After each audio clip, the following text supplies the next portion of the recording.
happy, I'm humble, I'm hungry, but this is not it. It needs to be a blunt more in every city that has legalized cannabis. There should be another ex-felon that had to deal with the war on drugs to own a dispensary if that's what they want to do. I am Alfonso Tucky Blunt Jr. I am co-owner of Blunts and More Dispensary in Oakland, California.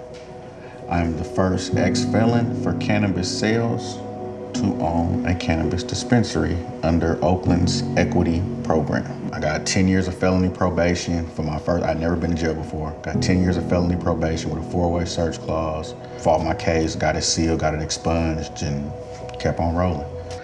In 1999, my granny, rest her soul, Mama Jessie, she's on this side. She took me to my first dispensary.